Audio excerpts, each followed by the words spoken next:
Hello friends, नमस्कार।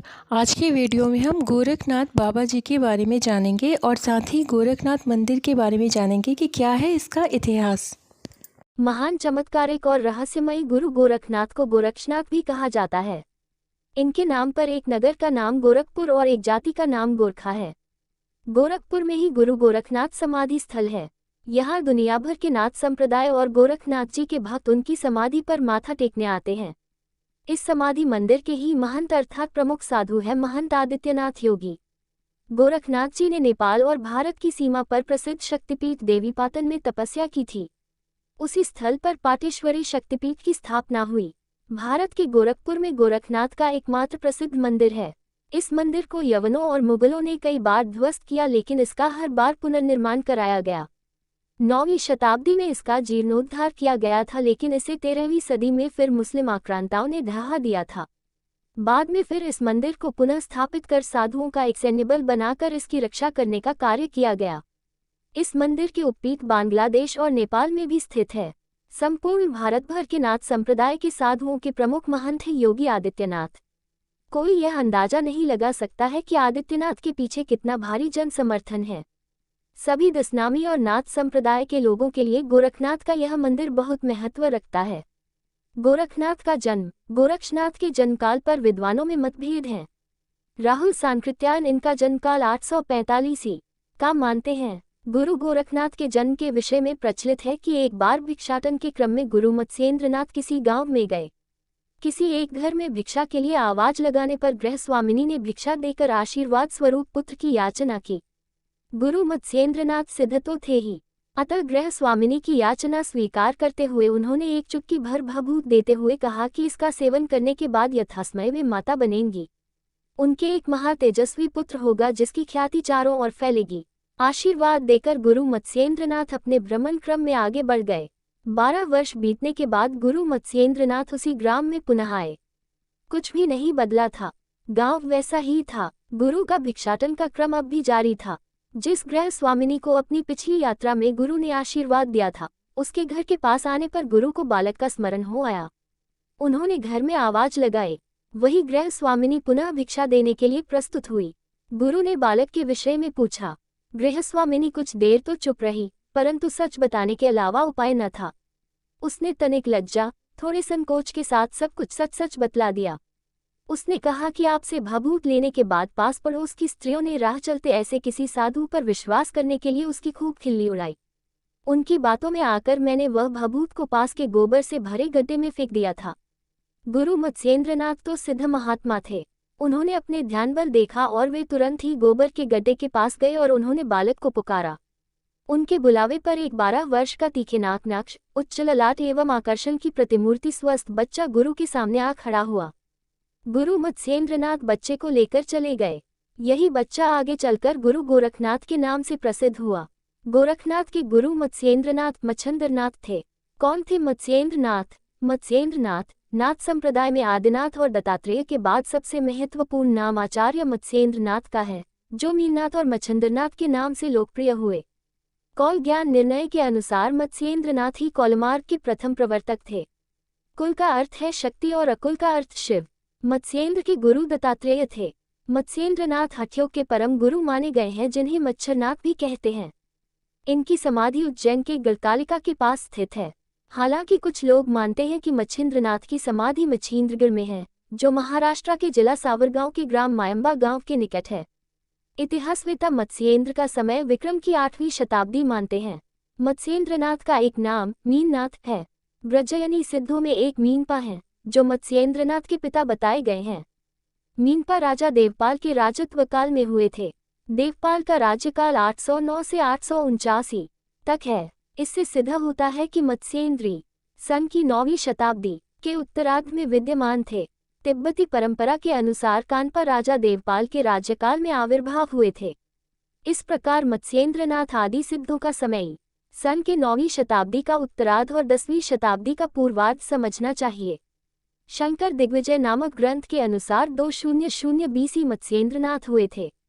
महायोगी गोरखनाथ माना जाता है कि जितने भी देवी देवताओं के साबर मंत्र हैं, उन सभी के जन्मदाता श्री गोरखनाथ ही है। नाथ और दसनामी संप्रदाय के लोग जब आपस में मिलते हैं तो एक दूसरे से मिलते वक्त कहते हैं आदेश और नमो नारायण। नवनाथ की परंपरा की शुरुआत गुरु गोरखनाथ के कारण ही शुरू हुई थी। शंकराचार्य के बाद गुरु गोरखनाथ को भारत का सबसे बड़ा संत माना जाता है। गोरखनाथ की परंपरा में ही आगे चलकर कबीर, गजानन महाराज, रामदेवरा, तेजाजी महाराज, शिरडी के साईं आदि संत हुए। माता ज्वाला देवी के स्थान पर तपस्या करने उन्होंने माता को प्रसन्न कर लिया था। गोरखनाथ शरीर और मन के साथ नए नए प्रयोग करते थे। उन्होंने योग के कई नए आसन विकसित किए थे। जनश्रुति अनुसार उन्होंने कई कठिन आड़े तिरछे आसनों का आविष्कार भी किया। उनके अजूबे आसनों को देख लोग अचंभित हो जाते थे। आगे चलकर कई कहावतें प्रचलन में आईं। जब भी कोई उल्टे सीधे कार्य करता है तो कहा जाता है कि यह क्या गोरख धंधा लगा रखा है। गोरखनाथ का मानना था कि सिद्धियों के पार जाकर शून्य समाधि में स्थित होना ही योगी का परम लक्ष्य होना चाहिए। शून्य समाधि अर्थात समाधि से मुक्त हो जाना और उस परम शिव के समान स्वयं को स्थापित कर ब्रह्मलीन हो जाना, जहाँ पर परम शक्ति का अनुभव होता है। हठयोगी कुदरत को चुनौती देकर कुदरत के सारे नियमों से मुक्त हो जाता है और जो अदृश्य कुदरत है उसे भी लांघकर परम शुद्ध प्रकाश हो जाता है। नवनाथ परंपरा। गोरखनाथ के हठयोग की परंपरा को आगे बढ़ाने वाले सिद्ध योगियों में प्रमुख हैं चौरंगीनाथ, गोपीनाथ, चूनकरनाथ, भर्तृहरि, जालंधरीपाव, जलंधर या जालिंदरनाथ आदि। 13वीं सदी में इन्होंने गोरखवाणी का प्रचार प्रसार किया था। यह एकेश्वरवाद पर बल देते थे, ब्रह्मवादी थे तथा ईश्वर के साकार रूप के सिवाय शिव के अतिरिक्त कुछ भी सत्य नहीं मानते थे। कुछ लोग नौनाथ का क्रम ये बताते हैं: मत्स्येंद्र, गोरखनाथ, गहनीनाथ, जलंधर, कृष्णपाद, भर्तृहरिनाथ, रेवन्नाथ, नागनाथ और चरपतनाथ। मच्छिंद्र गोरक्ष जालिंद्राज, कनीव श्री चरपत नागनाथ, श्री भर्तरी रेवल गैने नामान, नमामि सर्वात नवनाथ सिद्धान। गोरखनाथ की परंपरा। नाथ शब्द का अर्थ होता है स्वामी। कुछ लोग मानते हैं कि नाग शब्द ही बिगड़कर नाथ हो गया। भारत में नाथ योगियों की परंपरा बहुत ही प्राचीन रही है। नाथ समाज हिंदू धर्म का एक अभिन्न अंग है। भगवान शंकर को आदिनाथ और दत्तात्रेय को आदिगुरु माना जाता है। इन्हीं से आगे चलकर 9 नाथ और 84 नाथ सिद्धों की परंपरा शुरू हुई। आपने अमरनाथ, केदारनाथ, बद्रीनाथ आदि कई तीर्थ स्थलों के नाम सुने होंगे। आपने भोलेनाथ, भैरवनाथ आदि नाम भी सुने ही होंगे। साईनाथ बाबा शिरडी भी नाथ योगियों की परंपरा से थे। गोगादेव, बाबा रामदेव आदि संत भी इसी परंपरा से थे। तिब्बत के सिद्ध भी नाथ परंपरा से ही थे। 9 नाथों की परंपरा से 84 नाथ हुए। 9 नाथों के संबंध में विद्वानों में मतभेद हैं। सभी नाथ साधुओं का मुख्य स्थान हिमालय की गुफाओं में है। नागा बाबा, नाथ बाबा और सभी कमंडल, चिमटा धारण किए हुए जटाधारी बाबा शैव और शाक्त संप्रदाय के अनुयायी हैं, लेकिन गुरु दत्तात्रेय के काल में वैष्णव, शैव और शाक्त संप्रदायों का समन्वय किया गया था। नाथ संप्रदाय की एक शाखा जैन धर्म में है तो दूसरी शाखा बौद्ध धर्म में भी मिल जाएगी।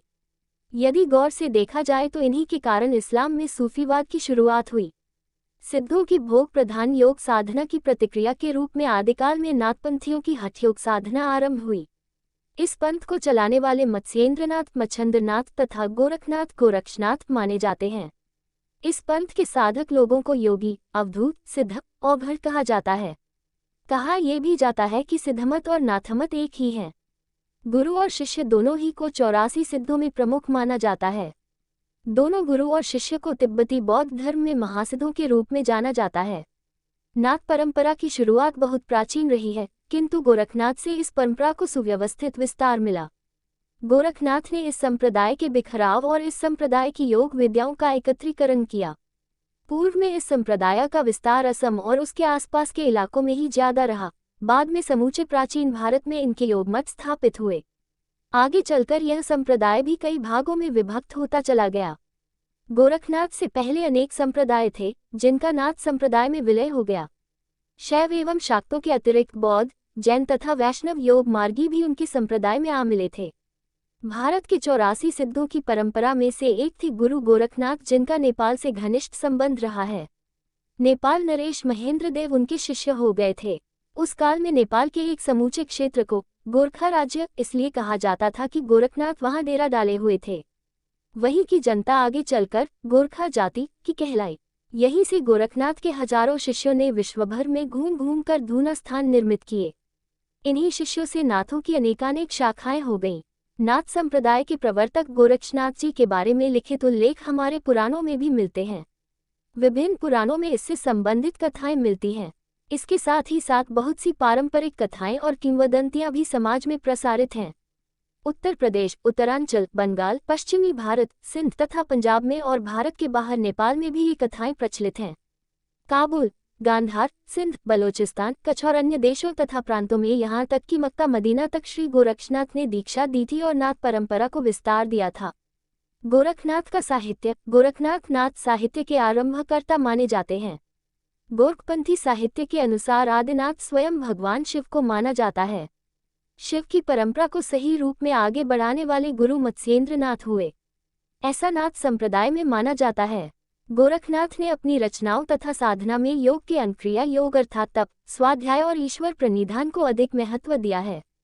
इनके माध्यम से ही उन्होंने हठ योग का उपदेश दिया। ऐसे ही रोचक जानकारी के साथ आप सब बने रहिए फ्रेंड्स। और महाभारत की कथाएं सुनना अच्छा लगता हो, रामायण की कथाएं सुनना अच्छा लगता हो, या भगवान जी की कथाएं सुनना अच्छा लगता हो, या पूजा पाठ से रिलेटेड कोई भी जानकारी चाहिए, या तीर्थ के बारे में कुछ भी जानना है, please like comment subscribe share it. Thank you friends. अब फिर मिलेंगे अगली वीडियो में, तब तक के लिए नमस्कार।